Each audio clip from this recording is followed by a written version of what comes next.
our star capper himself, El Comandante Tigre. We're doing NBA Monday today. We've got some really good NBA games to talk about. Just a reminder, don't forget to like and subscribe to our YouTube page and hit the bell if you want notifications every time we post a new video. Indiana Pacers at Utah Jazz. The Pacers 27-15, 22 18-2 against the spread. They're 6-4 on a 4-game winning streak, beating the Timberwolves last outing. They're 10-10 straight up, 11-9 away from home. And the Jazz 29-13, 22-19-1 against the spread. They're 9-1, the Jazz are. Their only loss in the last 10 was to the Pelicans. And they're 16-3 straight up, and 11-8 against the spread at home. The Jazz 6.5-point favorites, which is interesting for me. I mean, I know the Pacers, I think, are coming off back-to-back games here, if I'm not mistaken.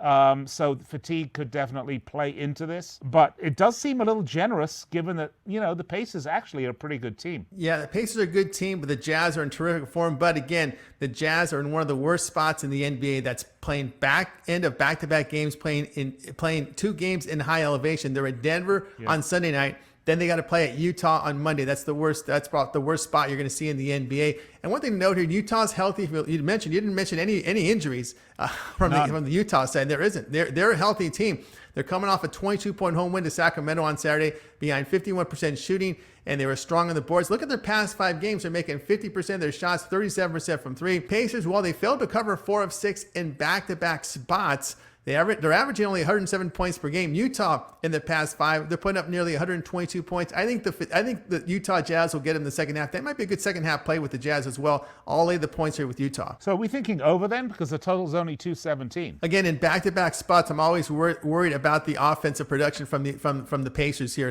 So you got to get offense from both sides.